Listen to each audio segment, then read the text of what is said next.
Good morning, and welcome to Karma Stories. Wishing you a day full of peace, truth, and just enough karma to keep things interesting. Stay with us for real tales where justice always finds its way. Saturday morning, prime lawn mowing time. The sun was just starting to bake the dew off the grass in Pineview Estates. That little slice of suburban paradise where the houses were close enough to borrow a cup of sugar, and the HOA bylaws were thick enough to stop a bullet.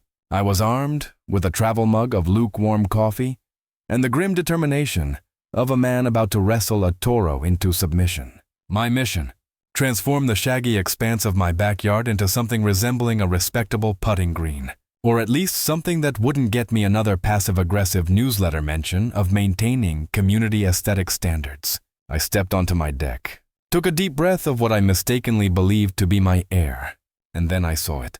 My Saturday plans. My sense of property rights, my already fragile grasp on sanity, all about to be mulched.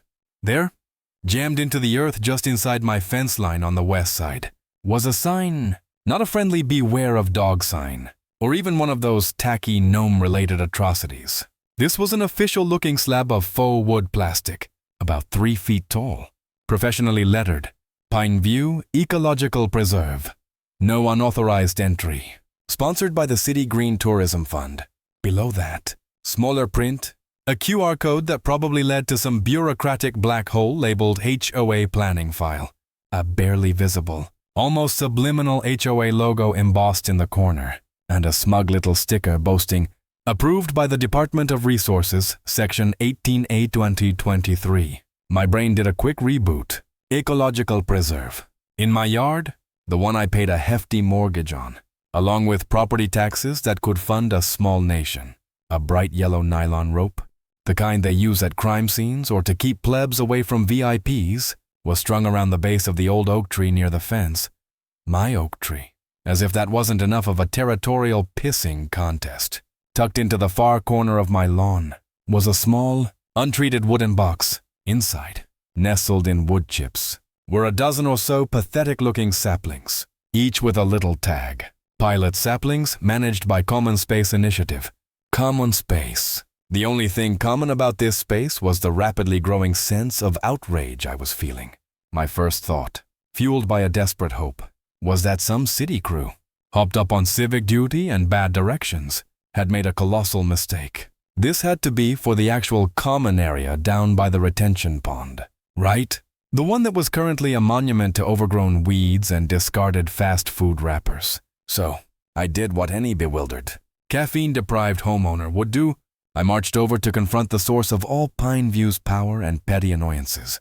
Karen, full name, Karen Albright, HOA president, and apparently, now, self-appointed secretary of my backyard's interior. She was predictably engaged in her weekend ritual, scrutinizing Mrs. Henderson's newly planted azaleas with the intensity of a diamond cutter assessing a raw stone. Her visor was pulled low, her lips pursed in what I assumed was permanent disapproval. "Karen," I started, trying to keep the "what fresh hell is this" out of my voice. "There seems to be some kind of ecological park being established in my backyard. Big sign, ropes, the works." She didn't even turn around. Mr. Davis? "Yes, we're beautifying the landscape. You should be proud your property was selected to pilot the Pineview Preserve initiative." She said initiative like it was a holy crusade. "Proud," I sputtered. "Selected. Karen, I wasn't even notified. I was about to mow that preserve into oblivion."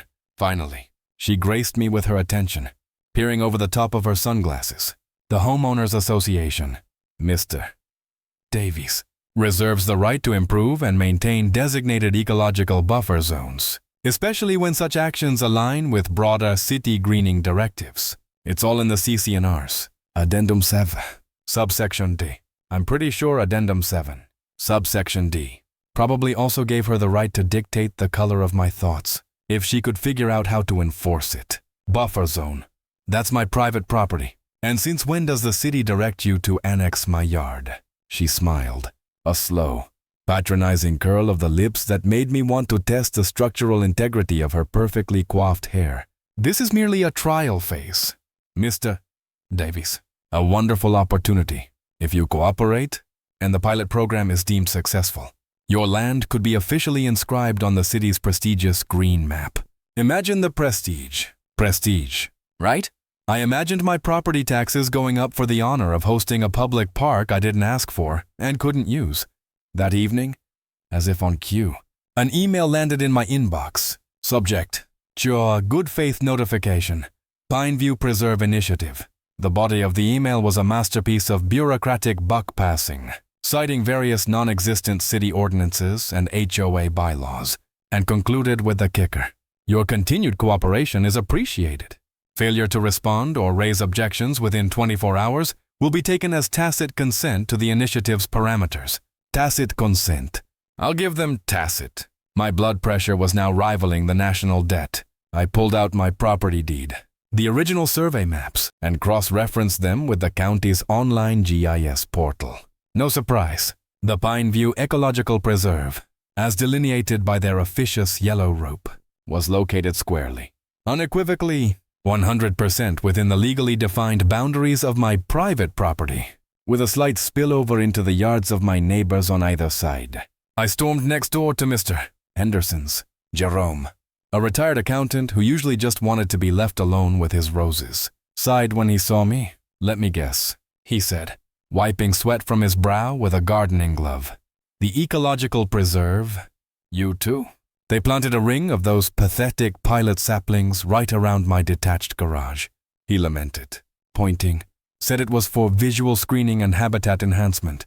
Blocked my access to the damn gutters. But Karen's people said it would increase our property values, make the neighborhood more desirable. So, I'm letting it slide for now. Too old for these fights. Letting it slide. That's how these Karens win, one small encroachment at a time, until you wake up and your entire garage is a designated squirrel sanctuary. Not on my watch. I went back inside, pulled out my phone, and switched the camera to video. I walked the perimeter of my newly established preserve, narrating every detail: the sign, the rope, the box of condemned saplings, the precise location relative to my property markers. I zoomed in on the HOA logo, the bogus Department of Resources sticker, every encroachment, every official-looking lie, because I knew, with a certainty that settled deep in my gut, this wasn't going to stop with a few trees and a pretentious sign. This was a land grab, plain and simple, dressed up in eco-friendly camouflage. And if I didn't document every invasive weed Karen's HOA tried to plant, I'd soon be paying taxes on a public park I never asked for, living in a preserve where my own property rights were an endangered species. The lawnmower could wait. My new weekend project had just begun. Operation Reclaim My Damn Yard, and Karen Albright had no idea what kind of fight she'd just started. My first move was that QR code on the Pineview Ecological Preserve sign. I half expected it to link to a rickroll or a picture of Karen flipping me the bird. Instead, it opened a surprisingly slick, albeit sparsely populated, page on the HOA's already anachronistic website. Pineview Preserve. Phase 1. Conceptual outline and funding allocation. My eyebrows shot up. Funding. And there it was, laid out in offensively optimistic PowerPoint slides. A budget breakdown that made my eyes water. This little beautification project, this hostile takeover of my, and apparently 3 other households' private property, had somehow been awarded a whopping $650 from something called the City Green Tourism Fund. $150,000 American, for what amounted to a few saplings, some rope, and a sign that looked like it cost $50 at Home Depot. My jaw went slack. I scrolled further, my coffee forgotten, a cold dread mixing with a burning rage. The line items were pure gold-plated. Gradilable, $240, Netherlands, multi-layered ecological design and pathway integration. What? Were they hiring Frank Gehry to design a squirrel obstacle course? Pathway integration. The only pathway they were integrating was a direct route into my personal space. $80. Nidoner. Elevated avian observation platform and educational kiosk. My blood ran cold. I checked the conceptual sketches, a series of childlike drawings that looked suspiciously like Karen's own aggressive doodling style. The elevated avian observation platform, a fancy name for a birdwatching tower, was slated to be erected directly opposite, Wait for it. My master bedroom window. $80,000 to give birdwatchers, or more likely, Karen's spies, a ringside seat to my morning coffee ritual in my boxers. The educational kiosk would probably just display the HOA's ever-expanding list of finable offenses. 330 amote, scenery, flora, fauna, and foundational elements. This was the catch-all slush fund, a beautifully vague category that included procurement of native ornamental flora. Sustainable turf solutions, I already had grass. Thanks. Solar-powered illumination features more light pollution. Yay. Ongoing seasonal maintenance by whom? For whose benefit? And my personal favorite, expert ecological consultation services. I felt like I'd stumbled into an alternate reality where common sense had been outlawed and replaced with fiscal insanity. All of this monument to mismanagement and brazen overreach, was to be constructed entirely on the private land of 4 unwilling homeowners. Nobody had asked us. Nobody had presented these plans. We were just the suckers whose property lines happened to fall within Karen's grand, greenwashed vision. My video documentation now had a new, urgent purpose. This wasn't just about property lines anymore. This was about fraud. I dug out the official cadastral maps again from the county registrar. Crisp, legally binding documents showing exactly where my land began and ended. I cross-referenced these with the Pineview HOA's own plot maps, which, surprise, surprise, were conveniently vague about the preserve's exact footprint relative to individual lots. Check 1 for evidence. Clear land ownership. Next, I started paying very close attention to any activity around the preserve. A couple of guys in a generic white van, looking more like day laborers than ecological designers, showed up a few days later. They unceremoniously dumped a pallet of overpriced mulch. I recognized the bags from the fancy garden center that charged double what everyone else did, and half-heartedly planted a few more anemic-looking shrubs near the pilot's saplings box. I filmed every second, getting close-ups of the company logo on their faded t-shirts, Greenscape Solutions, a name so generic it screamed subcontractor to a subcontractor. Later that week, a delivery truck from Premium Outdoor Furnishings dropped off a crated park bench, a hideously uncomfortable-looking wrought iron monstrosity that probably cost more than my first car. The invoice, which the driver carelessly left tucked into the crate's plastic wrap while he went for a smoke break, listed the bench at $2. I quickly Googled it. Retail price from a dozen online suppliers. $9.50 tops. I snapped a photo of the invoice next to a printout of the online price. Check 2. Grossly inflated material costs. This pattern repeated with a delivery of solar path lights, billed to the HOA at 3 times their Amazon price. The real bombshell, though, landed in my email inbox with the subtlety of a dropped anvil. It was an internal HOA communication, a weekly project updates and action items memo, clearly intended for board members only. Someone, a disgruntled secretary, an incompetent intern, Karen herself in a fit of technological ineptitude, had accidentally included me on the distribution list. My finger hovered over the delete button. Then curiosity and a healthy dose of vengeful opportunism got the better of me. Most of it was the usual self-congratulatory fluff and reminders about whose turn it was to bring donuts to the next meeting. But then, buried deep in an appendix detailing vendor payments processed. Green Tourism Grant. Tranche 1 was a PDF attachment. Its file name. Eco-Guide Holdings Invoice Niquaut Consultation. PDF? My heart hammered. Eco-Guide Holdings. That was the expert ecological consultation service being paid out of the $330 Dory slush fund. I clicked it open. The invoice was for a staggering $75. Doru for Phase 1, Ecological Viability Assessment and Stakeholder Synergy Mapping. Stakeholder Synergy. The only stakeholder getting synergized here was whoever owned Eco-Guide Holdings. The address listed for Eco-Guide was a P.O. box in a neighboring state, and its corporate registration, which took me all of 10 minutes to find via a public records search, showed it was a shell company incorporated just 6 months prior. Its listed director, a name I vaguely recognized from an old HOA newsletter as a distant cousin of Karen's husband. Check. Mate. This wasn't just incompetence or overreach anymore.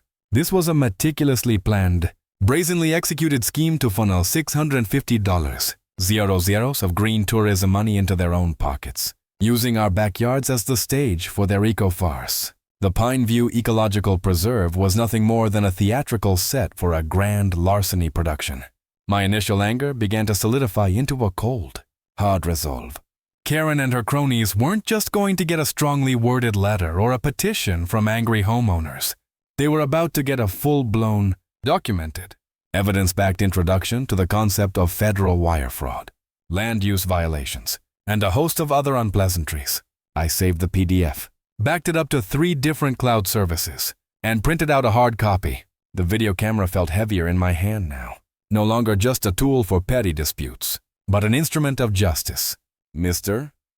Jerome might be too tired to fight, but I was just getting started. This was no longer just about my lawn. This was about taking down a corrupt little kingdom built on lies, lavender-scented mulch, and a whole lot of stolen money. And that birdwatching tower, if it ever got built. The only thing it would be observing was Karen Albright doing a perp walk. My first overt act of rebellion, beyond just skulking around with a camera, was to reclaim my territory. I bought a roll of sturdy, no-nonsense wire fencing and some metal posts. On a Sunday morning, fueled by righteous indignation and 2 cups of coffee that could jumpstart a Humvee, I proceeded to erect a clear, unambiguous barrier along my actual property line, the one clearly delineated on the county maps, not Karen's imaginary eco-preserve boundary. It wasn't pretty, but it sent a message. This far, and no further. The message was received, and promptly spat upon. By lunchtime, 2 beefy individuals in vaguely official-looking navy blue polo shirts with a hastily ironed-on Pineview Estates community compliance patch, seriously. Who were they kidding? Showed up. They didn't knock. They didn't present a work order. They just marched into my yard with bolt cutters and started dismantling my brand new fence. Hey, what the hell do you think you're doing? I yelled, storming off my deck. That's private property you're destroying. The larger of the 2, a guy with a neck wider than his head, just grunted. HOA directive. PAL? Unauthorized structure. Impeding designated ecological zone. He snipped another wire with a grunt of satisfaction. Designated by whom? Your tin pot dictator president. My camera was rolling. Of course, this was gold. Or, well, evidence. This is my land. Get off it before I call the cops for trespassing and vandalism. They just smirked, finished their demolition job, and sauntered off, leaving a mangled pile of wire and bent posts in their wake. Send the bill to the HOA. Necklace McGee called over his shoulder. Oh, I would, along with a few other things. But Karen wasn't done.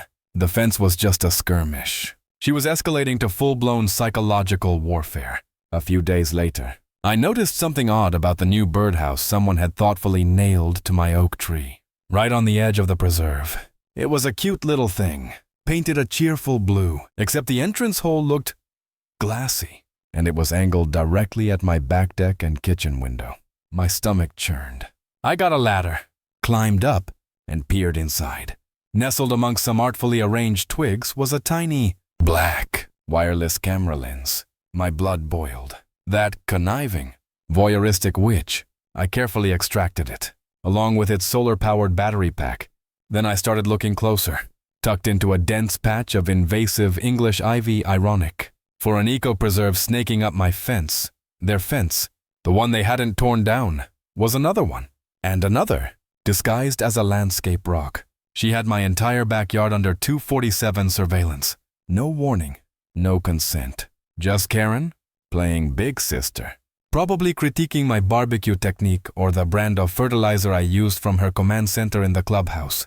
The next salvo was public, an email, blasted to every resident in Pineview Estates, with the subject line, Community Alert, protecting our shared green heritage. It was a masterpiece of manipulative prose, painting yours truly, Michael Davies, mild-mannered homeowner and reluctant eco-warrior. As a villain of cartoonish proportions, I was, according to Karen, a disruptive individual, driven by selfish land acquisition motives, who was actively attempting to sabotage the Pineview Eco-Reserve initiative, an initiative poised to bring city-wide recognition and increased property values to us all. I was an eco-vandal, a detriment to community harmony. A man who apparently hated birds, butterflies, and quite possibly fluffy kittens. The neighborhood, predictably, split like a poorly managed stock portfolio. Some, like poor Mr. Jerome, just ducked their heads lower, hoping to avoid the crossfire. Others, the true believers who bought into Karen's green residential area hype, a designation she'd apparently secured through a combination of relentless lobbying and probably doctored photos of other people's well-tended gardens, started giving me the stink eye when I collected my mail. I heard whispers of, he's ruining it for everyone, and Karen's just trying to make things nice. But then, a crack of light. Mrs. Albright, a quiet widow from down the street who usually kept to herself, caught me by my mailbox one afternoon. Her eyes darted around nervously before she spoke in a low voice. "Don't let her bully you." "Mr. Davis," she whispered, clutching a bundle of junk mail like a shield. "She did this before. You know." "Did what?" This smearing people? Years ago. There was the Butterfly Pavilion project. $30,000. It was supposed to be for a big netted enclosure by the pond. For the children. Her voice grew bitter. It never got finished. Just a few rotting posts and some torn netting left now. "Mr. Henderson, not your neighbor. The other one, who moved away. He asked too many questions about where the money went. So Karen and the board fined him, repeatedly, for attitude violations. Attitude violations. I blinked. You can get fined for having a bad attitude. You can, if Karen Albright decides you're being unconstructive or displaying negativity towards community betterment projects. He eventually sold up and left. Couldn't take the harassment. A $30,000 butterfly ghost town, and a precedent for Karen weaponizing HOA bylaws to silence dissent. This was invaluable. The final piece of the puzzle clicked into place during a late-night trawl through county business filings and old HOA newsletters I'd salvaged from my recycling bin. Greenscape Solutions, the company whose name was on the side of that van and whose employees had demolished my fence. Their registered agent was one Gerald Jerry Peterson, and Jerry Peterson, according to a cheerful little blurb in a 2022 Pineview Patter newsletter, celebrating community entrepreneurs, was none other than Karen Albright's first cousin. So, the ecological consultation money was going to her husband's cousin's shell company, Eco-Guide Holdings. And the physical work, like overpriced mulch delivery and fence demolition by community compliance, who were likely just Greenscape employees in different shirts, was being handled by her own cousin's landscaping firm. And you can bet your last inflated invoice that Greenscape Solutions got that lucrative $650. There were no project contract without a single competing bid. It was a cozy, closed-loop family affair, funded by city grants and HOA dues, all built on the lie of an ecological preserve. Karen wasn't just fighting to protect her project anymore. She was fighting to protect her entire corrupt, nepotistic empire. She had the cameras, the email lists, the HOA security goons, and a history of crushing dissent. I had my property deeds, a collection of incriminating videos and photos, an accidentally leaked PDF, and a growing conviction that this woman needed to be introduced to a federal prosecutor. The game was on, and I was playing for keeps. My backyard might be under surveillance, but so was Karen Albright. And my camera had a much longer memory than her carefully curated community harmony. What did you think of today's story? If it made your day, drop a good in the comments. If it didn't hit the mark, just type 1. Got your own thoughts? I'd love to hear them below. And hey, don't forget to hit subscribe. It's free, and it really helps the channel grow. Thank you so much for being here. Eco-Guide Holdings. The name had become my white whale. The shell company that received a cool $75. €0 for stakeholder synergy mapping, whatever the hell that meant, was the key. The registered agent, a cousin of Karen's husband, felt like small fry, a decoy. There had to be someone bigger pulling the strings, someone with the juice to make a $650 €0 city grant appear out of thin air for a project as ludicrous as the Pineview Ecological Preserve. I started digging into the City Green Tourism Fund itself. Who approved these grants? What was the oversight process? It was like peeling an onion, each layer revealing another level of bureaucratic obfuscation. But I was persistent. I cross-referenced names, trolled through city council meeting minutes, most of which were as dry as decade-old toast but occasionally contained a nugget, and spent way too much time on obscure business networking sites. And then, the connection emerged, so blatant it was almost insulting. The primary listed officer, the true owner behind EcoGuide Holdings, wasn't just some distant relative of Karen's extended clan. Her name was Patricia Dewey. And Patricia Dewey, according to her very public social media profile, people really need to learn about privacy settings, was happily married to one Mr. Lawrence Dewey, Lawrence Larry Dewey, Deputy Director of the city's Department of Resources. The very same department whose Section 18A 2023 approval was proudly displayed on Karen's bogus preserve sign. My blood turned to ice. This wasn't just Karen and her family lining their pockets. This was potentially a high-ranking city official facilitating the fraud, using his wife's shell company to launder consulting fees from a taxpayer-funded grant he himself had authority over. I focused my investigation on Lawrence Dewey. It didn't take long to find the approval paperwork for the Pineview Ecological-Preserve project, thanks to a publicly accessible, though deliberately hard-to-navigate city projects database. There it was, in black and white, Lawrence Dewey's signature. The project, with its $650,000 price tag and highly questionable ecological merit, had been rubber-stamped and pushed through his office in under 24 hours. No site inspection noted. No feasibility study attached beyond Karen's PowerPoint fantasy. Just a swift, clean approval. My gut churned. If they did it here, they'd done it elsewhere. I started searching for other projects funded by the Green Tourism Fund that had received similarly expedited approvals under Dewey's watch. The list grew with alarming speed. Over the last 5 years, 23 other HOA-led beautification or eco-improvement projects, many with similarly vague scopes and inflated budgets, had sailed through Dewey's office with minimal scrutiny. Each one listed an ecological consultant that, with a bit more digging, often led back to a recently formed LLC with opaque ownership or tenuous connections to City Hall insiders.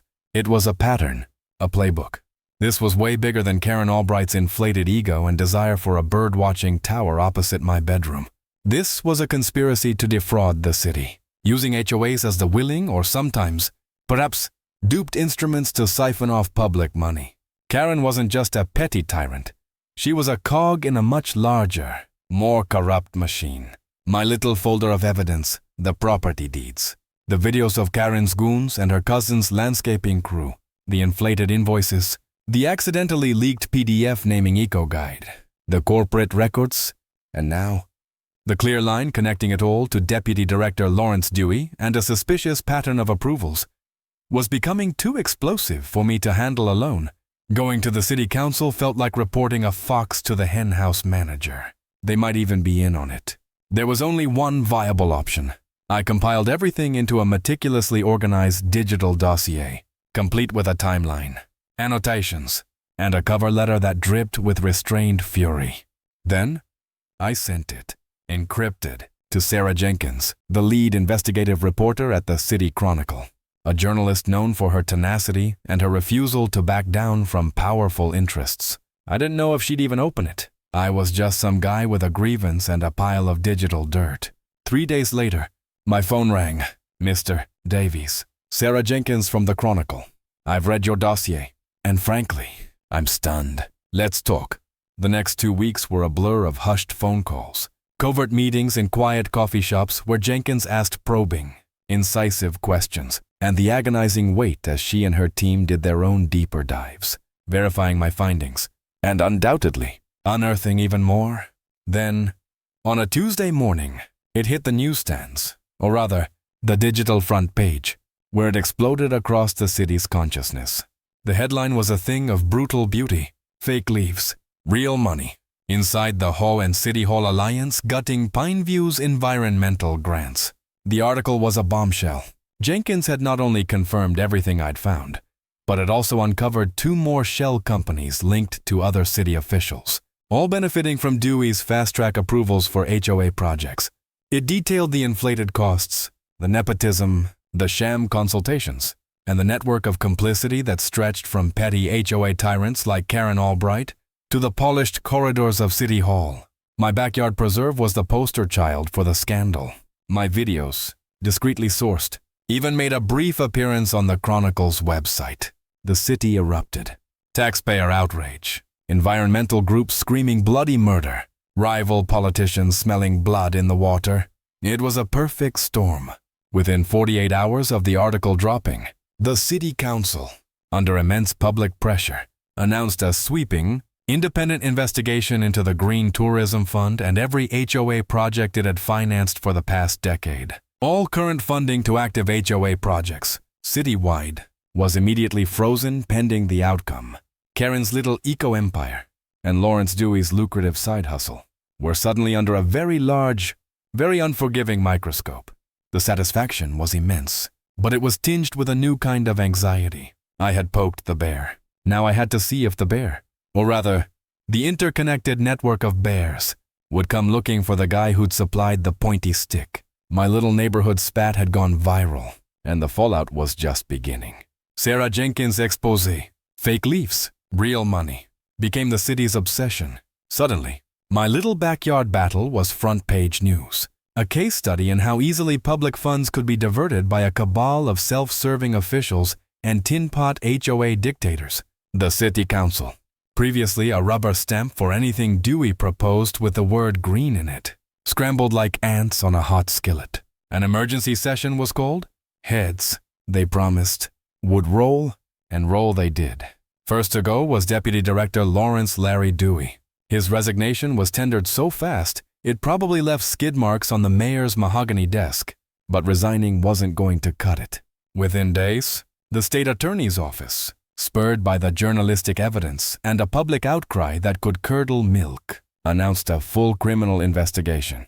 His assets, and those of his wife Patricia's little shell company, Eco-Guide Holdings, were frozen faster than a January pipe. The $650,000 that had been earmarked for Karen's folly, my backyard preserve, was clawed back by the city treasury before it could be fully synergized into the Dewey Family Vacation Fund.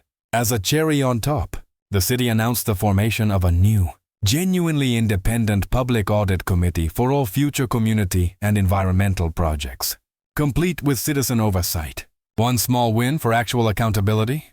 Then came Karen T. Albright. Oh, glorious Karen? She who had surveilled, smeared, and swindled with such sanctimonious impunity. Her indictment came down like a load of illegally dumped bricks. The charges were a beautiful symphony of her own malfeasance. Fraudulent misappropriation of public funds. For her starring role in the $650 no-lelo eco heist. Criminal trespass and willful destruction of private property. My fence, my yard, my oak tree. The charges were specific. Illegal surveillance. Those little birdhouse cameras and rock cams weren't so cute when presented as evidence in a federal court filing yes. It had escalated to federal involvement due to the misuse of city funds tied to federal environmental grants. Administrative fraud. For manipulating HOA processes and records to facilitate her schemes. Conspiracy to commit money laundering. Linking her directly to Eco-Guide Holdings and the broader network of corruption. Her cousin Jerry of Greenscape Solutions and her husband's cousin from Eco-Guide were also singing like canaries to avoid harsher sentences, detailing the kickbacks, the no-bid contracts, and the whole rotten system Karen had lorded over. Pineview Estates, meanwhile, was undergoing its own revolution. The fear that Karen had so carefully cultivated evaporated overnight. Emboldened by the scandal and the sudden power vacuum, residents called an emergency meeting. The motion to dissolve the Pineview Homeowners Association, that long-standing instrument of petty tyranny and now grand larceny, passed with a near-unanimous vote in its place. We, the actual residents, formed a voluntary, non-profit neighborhood association, the kind focused on potlucks and helping old Mrs. Henderson with her actual roses, not on fining people for attitude violations or annexing their backyards. Mr. Jerome, my resigned neighbor, actually smiled. It was a sight to behold. The transformation was palpable. The oppressive cloud of HOA oversight lifted. People started painting their front doors unapproved colors. Someone put up a basketball hoop. It was beautiful, chaotic, and free. And the infamous Pineview Ecological-Preserve sign, that monument to Karen's audacity. It was ceremoniously removed by a cheering crowd of residents, myself included. We didn't burn it. That felt a little too dramatic, and probably violated some actual city ordinance we now happily intended to follow. Instead, it was donated to the local historical society as an artifact of civic overreach and comical corruption. In its place, right where my battle had begun, a few of us who'd been in the trenches, myself, the newly assertive Mr. Jerome, old Mrs. Albright who'd whispered her support, and a few others who'd suffered under Karen's reign, pooled our money. We commissioned a simple, modest, but undeniably permanent marker. Not a plastic sign, but a heavy slab of local granite, deeply engraved. It wasn't about revenge. It was about remembrance. And a warning. Last Saturday, I finally got to mow my entire lawn. No yellow ropes. No pilot saplings. No birdwatching tower plans looming over my bedroom window. Just grass, my toro, and the quiet satisfaction of a fight well fought. As I finished, I walked over to the new stone plaque, its fresh engraving glinting in the late afternoon sun. It read, "In this yard, a line was drawn. Be warned. Not every leaf that's green is clean. Some are nurtured by the theft of public dreams, and watered by the poison of a budget, bled dry." The formerly preserved homeowners of Pineview, it wasn't Shakespeare, but it felt right. It felt real. It was a testament to the fact that sometimes one person, armed with a camera, a rightful grievance, and a refusal to back down, can actually make a difference, especially when they discover the Karen they're fighting is just a local franchisee of a much larger corruption conglomerate. The fight for Pineview was over, but the vigilance, I suspected, would need to be permanent. Because Karens, like invasive weeds, always tried to find new soil, and a good, strong fence, both literal and metaphorical, is always a sound investment. What did you think of today's story? If it made your day, drop a good in the comments. If it didn't hit the mark, just type 1. Got your own thoughts? I'd love to hear them below. And hey, don't forget to hit subscribe. It's free, and it really helps the channel grow. Thank you so much for being here.